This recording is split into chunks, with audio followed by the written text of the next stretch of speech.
Welcome to the Schools of Excellence podcast, a place for insightful conversations about building sustainable schools of excellence. Join me each week as we explore the importance of leading with your values, creating impact, and leaving a lasting legacy. My goal on the show is to provide you with clarity, elevate your mindset, and equip you with practical strategies and inspiration. I'm Chanie, a proud mother of four, a former New Yorker, now savoring sunny Florida vibes. With a professional journey spanning 18 years across all levels of school leadership, I bring nuanced insight that delve into the intricate details of running a center, as well as the broader visionary aspects of leadership. Thank you for joining me for this conversation. Let's build a legacy of excellence together. Welcome back to the Schools of Excellence podcast. Today's conversation is one that many of you ask on a consistent basis. How do I get out of the day-to-day? So it's a question that I hear at least once a week, definitely when I go to events or speak with leaders in person. How do I get out of the day-to-day? So the first thing that we want to understand, and today's conversation is really going to be about the understanding of it, contextualizing it, and then the journey to get out of it. The first step is really understanding the trap of day-to-day management, right? How do I know if I'm even in the trap of day-to-day management? Now, if you click the link in the show notes, I created a 10-question quick little quiz that can help you assess how entrenched you are in the day-to-day. So definitely go check that out. But let's get started with just some signs that you know that you're stuck in the day-to-day. So the first sign is the constant firefighting. You come up with a plan, but before you know it, you're dealing with a parent, a discipline issue, a facility problem, a leadership problem, the list goes on. And what happens is your to-do list, your calendar, everything is forgotten in the chaos. The second sign that you're trapped in the day-to-day is the inability to delegate effectively.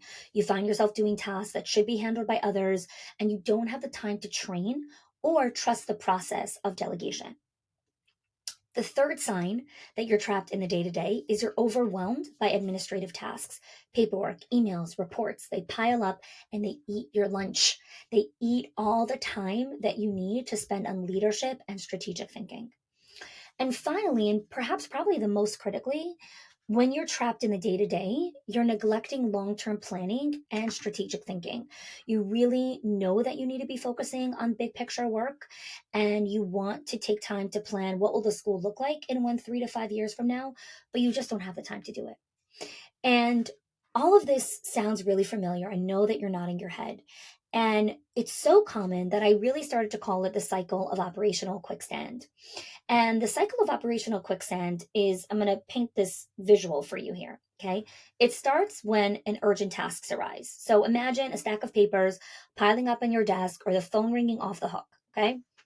This leads to immediate action. You rush from one task to the other, trying to multitask your way throughout the entire day. While you're multitasking, as a result of that, you neglect strategic work. So visualize your calendar with all those big picture tasks. All of them are pushed off to next week. Next week, it's going to be quiet. Next week, I'm going to do it. That leads to staff dependency. So staff dependency starts to increase because your team members constantly are at your door, needing decisions, needing guidance on every single thing.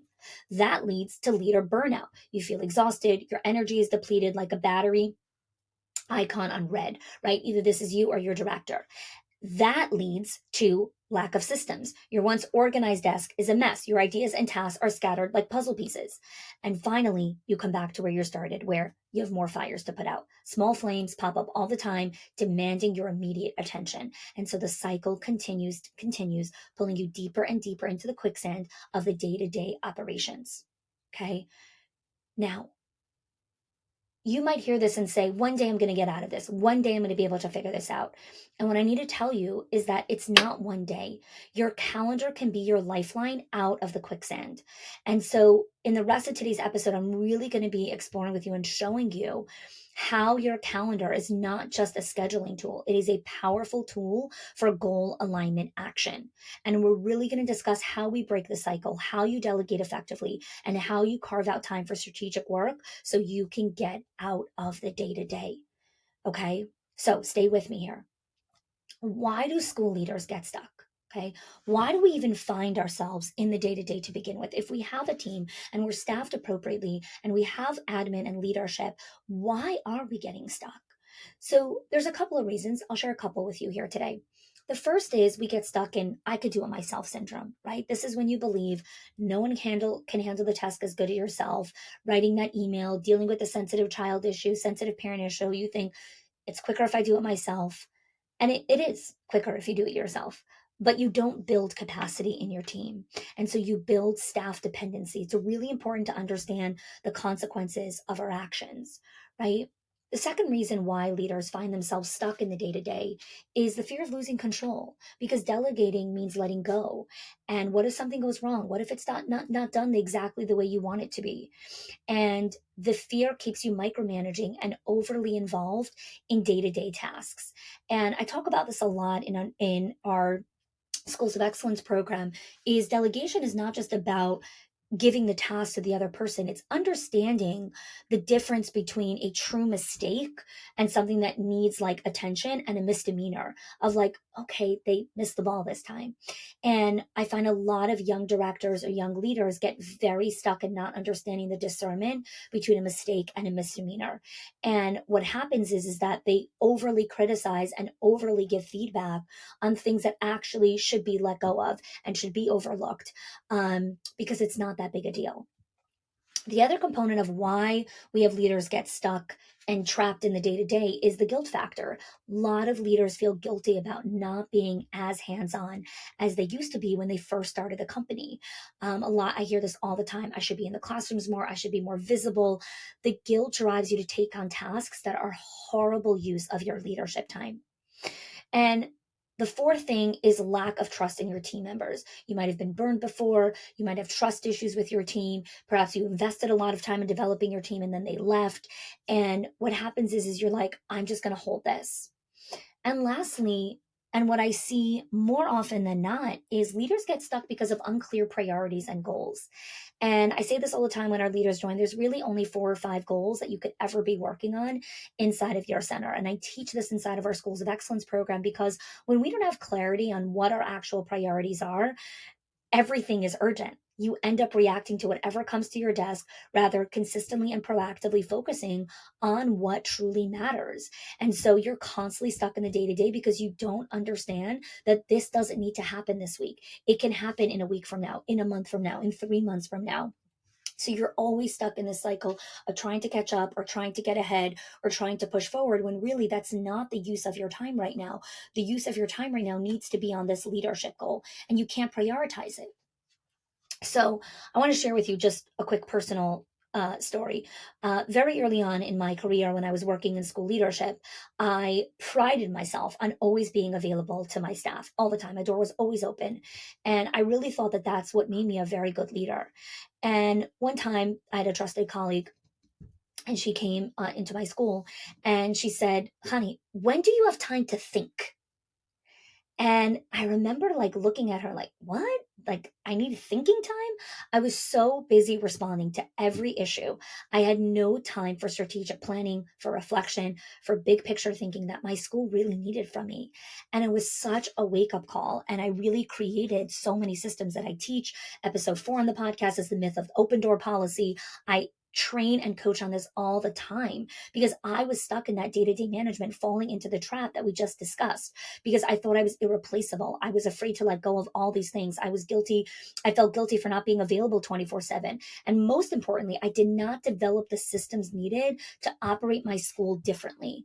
And that was the major shift in how I approach leadership. And I really began to start to use my calendar so intentionally, blocking out time for strategic work, empowering my team to handle more. And not only did I become more an effective leader, but my team grew stronger. And I moved this not just from when I was running schools, but now when I run my company, I go away every 90 days for 2 or 3 days just for strategic work. Every single week on my calendar, there's a block of time for big picture thinking. Every morning, I have a meeting with myself. One of the episodes on this podcast is how to have a 15-minute meeting with yourself every morning. I meet with myself every morning, not just with my team. I meet with myself. And if you recognize yourself in these traps, awareness is the first step to change, right? It's the first step to recognizing that There is a different way. I can use my calendar as a powerful tool to break free from these patterns and align my daily actions with my most important goals. So let's talk about the impact on your school growth and personal burnout, right? When leaders are constantly putting out fires, you will see stagnation in school development. You might keep things running and maintaining, right? But you're not moving forward. And so what happens is you think everything's okay, like my wait list is fine and my enrollment's okay and all these things are good.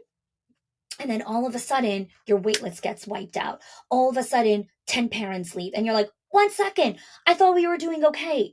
But the thing is that you can't just ride maintenance. You have to be looking at implementing new programs, improving existing ones, fostering a culture of continuous improvement. You can't do these things when you're just keeping your head above water. The other massive ripple effect of staying in the day to day is you miss opportunities for innovation.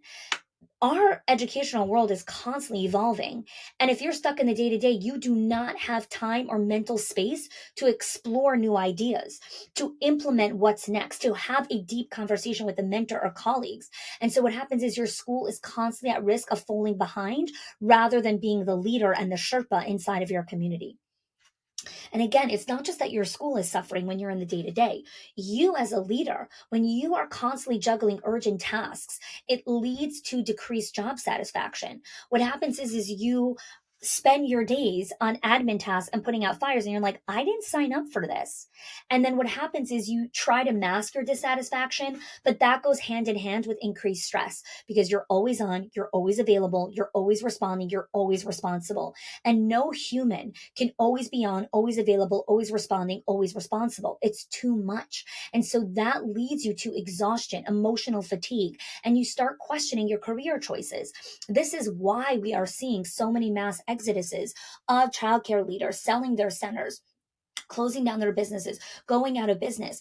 And a lot of that starts with what I was just saying is the trap of the day to day. And I'm telling you, if you're listening to this and you're like, oh my gosh, how do you know what's happening in my center? It's because I'm talking to leaders all the time. And our company has created infrastructure and systems and support to help leaders understand how to pull out of this. And I would really encourage you to apply. The link is in the show notes and you can apply and you can have a conversation with our admissions advisor to really see if this is a good fit for you. So now, before we go into like some mindset shifts here, I want to remind you again, we have a quiz in the show notes here. How entrenched are you in the day-to-day operations? So I'm just going to read some of those questions. And then, of course, please take time to download it because it's just a great self-assessment. So it's 10 questions. How often do you find yourself handling tasks that could be done by someone else on your team? And then you'll give an answer. In a typical week, how much time do you spend on strategic planning and big picture thinking? How frequently do you miss or reschedule meetings due to putting a fire out? When was the last time you took a full day to work on school long-term projects without interruptions? So you took a full day where you were able to work on long-term goals without any interruptions. When was the last time you were able to do that?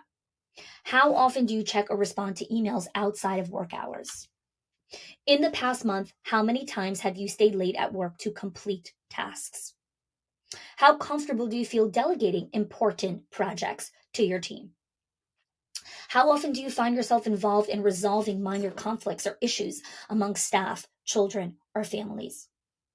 When was the last time you engaged in professional development or learning just for your leadership skills?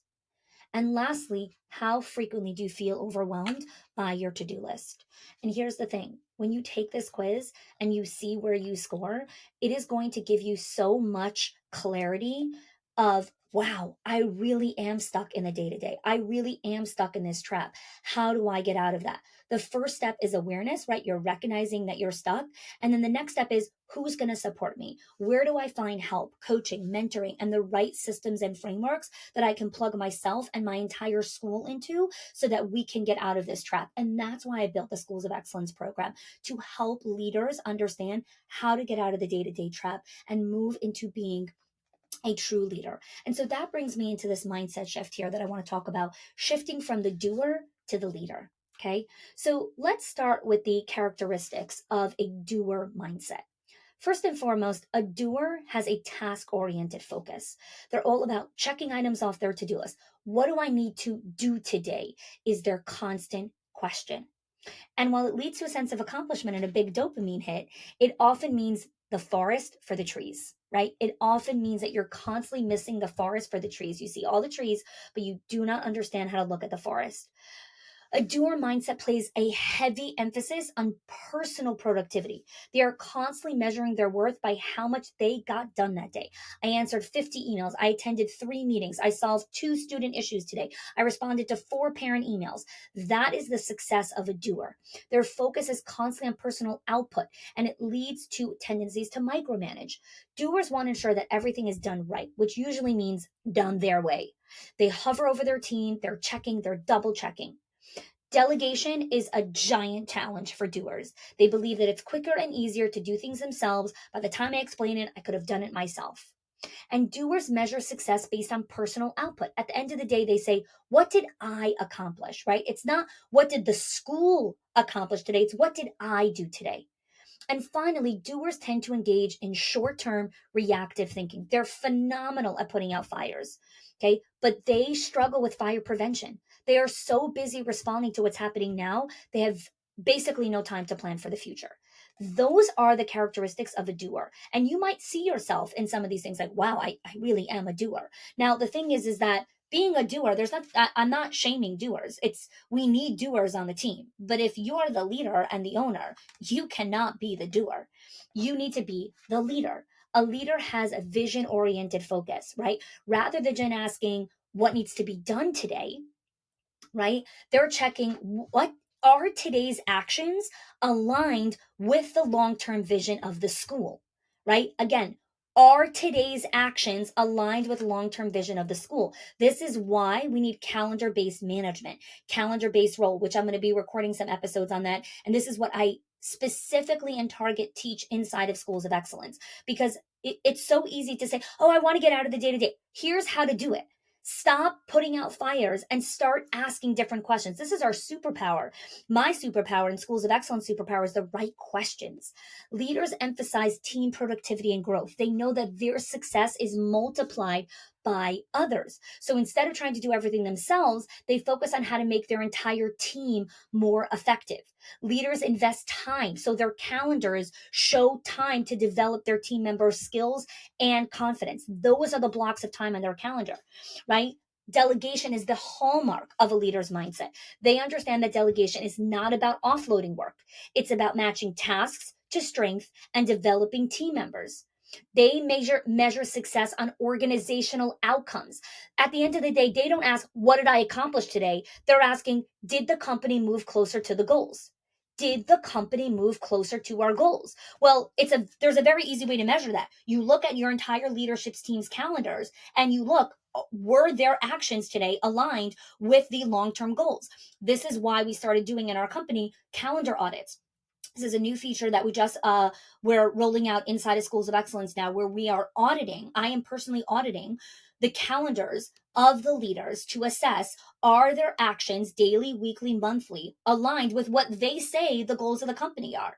And when you learn how to do this skill, you're doing calendar based management, not micromanagement. It's calendar based performance. That's what you want, because here's the thing, your leaders will tell you, like, till you're blue in the face, I didn't have time, someone called out, someone was sick, blah blah blah. There's always going to be a reason. If it's in your calendar, it gets done. It gets done. They do not respond to what's happening now. Leaders anticipate future challenges. They plan for next month, for next year, and beyond, right? So being stuck in the day to day pushes you into a doer mindset. It pushes you constantly back into there. And shifting from doer to leader, it's possible to shift this mindset. And the way that you do it is you start with the calendar. It's a powerful tool in making this shift. That's how you actually do it. That's why we obsess over this in schools of excellence, is really understanding how to get control over the calendar.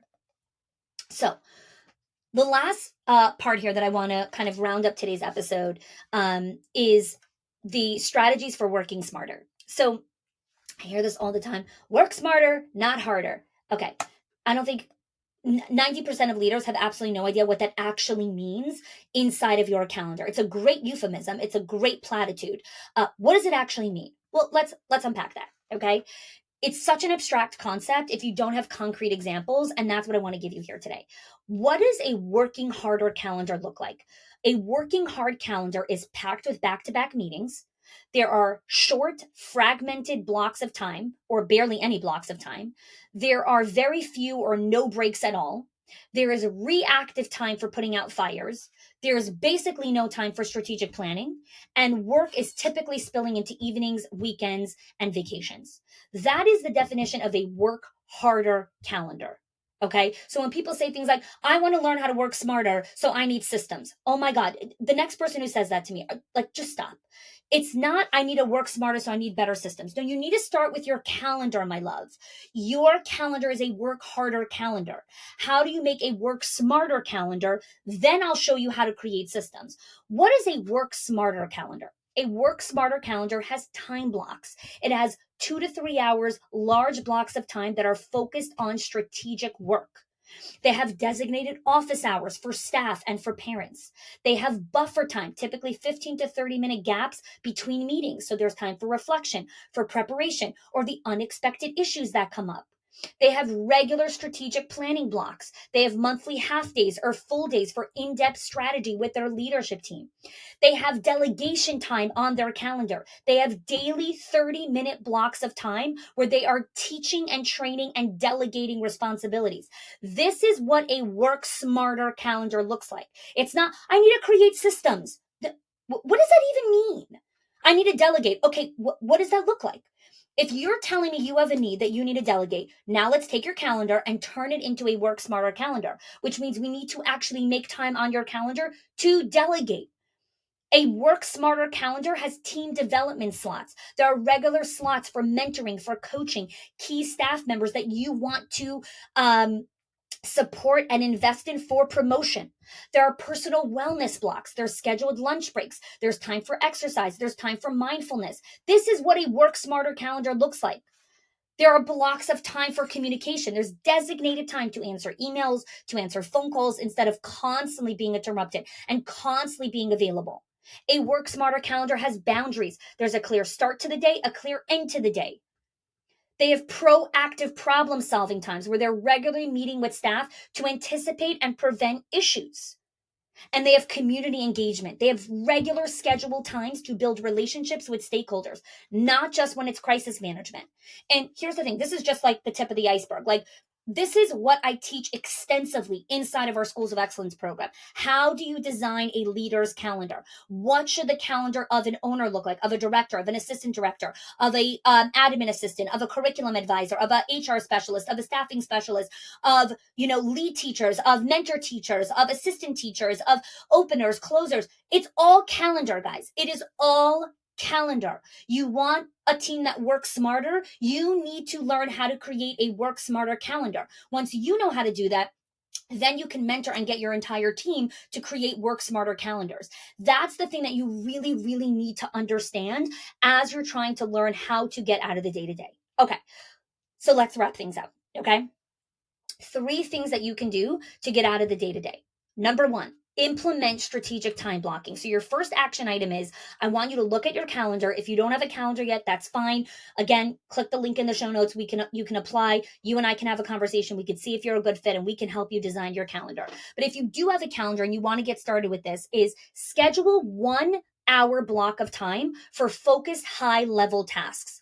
Right? Just set aside a block of time that says, this is my strategic thinking time. This is a time where my phone is on airplane mode. All the tabs are closed on my computer. My door is shut, and I am going to be doing just focused work. It ensures that critical strategic work never gets overshadowed by your daily operations. That's your first action item. And then again, inside of our Schools of Excellence program, this is where we teach you how to set up office hours, how to create 90-minute blocks of time for long-term planning, how to do all of these things. So that's the first thing you can do. The second thing you can do is developing a robust delegation system. Okay, so I'm giving you 3 different ideas. By all means, do not do all 3. You can pick, right? So how do we start with a delegation system? Identify 2 tasks that you can delegate to a team member. Okay, Take 2 tasks that you know you want to delegate.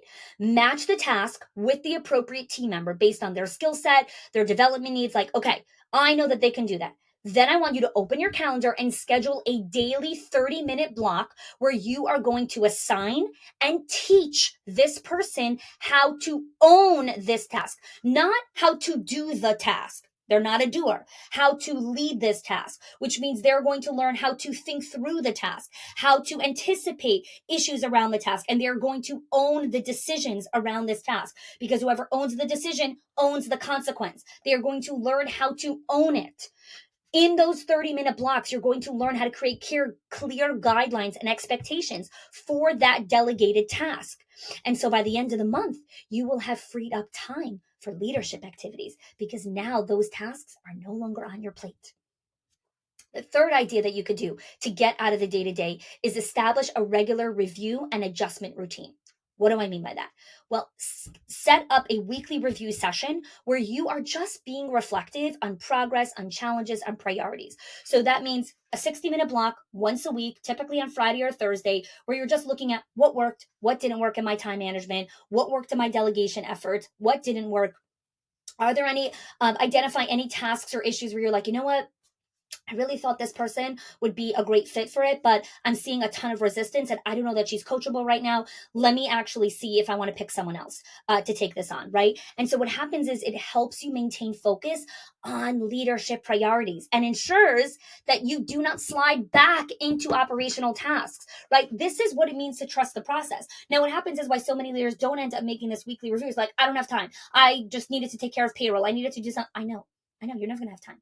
It's like I was listening to a podcast episode. Mayor and I were listening to this financial podcast episode. It was like a Q&A, and there was several different people kept bringing up the same question of like, how do I save if I'm living paycheck to paycheck? Like, how can I possibly save even $50 a month or $10 a month if I'm literally living paycheck to paycheck? And it was just really fascinating to hear him say again and again, saving is a muscle. It's a muscle. It's not about how much money you can save or how much money you're making. Because he's like, even if you're making $250,000 more a year than you're making now, if you don't build your savings muscle, you will not be able to save even when you're making $1 million a year. You won't be able to save. Savings is a muscle. And I'll go further to say that giving charity and paying back is also a muscle. When Mayor and I were up to our eyeballs in debt, we still gave charity. We still paid it forward, even when we had so little, because we believe in paying back. And it was a muscle that we kept flexing. And eventually when God blessed us and we were making abundance and we didn't need every single penny that we were making, we dramatically increased our charitable giving, and that continued to increase. And our savings muscle also we built even when we were barely making any money, and eventually when we started to make more, we were able to dramatically increase the amount of money that we were saving. And so why am I bringing this up? Because so many of you understand the financial components, right? You're like, of course savings is a muscle, of course charitable contributions is a muscle. It's not about how much you save, it's just the fact that you're putting something aside. Let me tell you something. Calendar management and leadership is a muscle. There is no time that you're ever going to be like, oh, it was such a free week this week. I had all the time in the world. Now I'm going to be ready to do some reviews. Now I can delegate. Now I can do this. Like, you are laughing out loud in your car right now, or your dishes, whatever you're doing while you're listening to me, you're cracking up, because there's no such a thing, right? Just like there's no such a thing as a time when a family is going to be like, yes, now we can save. No, if you've never saved until now, you haven't built that muscle. You'll never be able to save. It's not, oh, now we can give back and give charity. No, if you've never given charity before, you're not going to give charity now all of a sudden. It's a muscle. It's a mindset. It's a value system. And so the same thing is with your calendar. If you want to learn how to get out of the day-to-day, if you want to learn how to work smarter, not harder, you need to build the calendar muscle. And this is why I'm obsessed with this. This is why I teach this in our Schools of Excellence program. This is why our content, our training, our mentoring, our coaching, the calendar audits that we do, everything surrounds us consistently, because this is where it's at. Your calendar is the battlefield that your school's success lives and dies on, period. It lives and dies by the success of your calendar, your ability to be strategic, to be focused, to be intentional. So I hope today's conversation was super valuable to you, gave you a lot of insight into how to get out of the day-to-day. Remember, in the show notes, we have our quiz, which will give you a diagnostic tool of how entrenched are you in the day-to-day, and also the link in the show notes to apply for our Schools of Excellence program. You'll get on a call with myself, our admissions advisor, to see if it's a good fit. We'd love to have you join us for next 90 days. We're doing just a phenomenal experience all around calendar, profit, enrollment, optimization, and systems. Thanks so much for joining me. If you are loving the Schools of Excellence podcast and have gotten any value out of it for your school, I would love if you can do two things for me.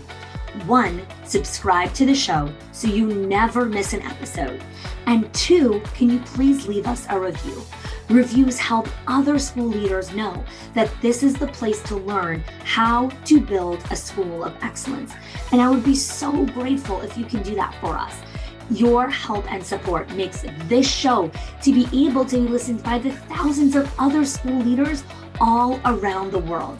Thanks so much for listening, for giving us your time and attention each and every week. And I appreciate that you have joined us.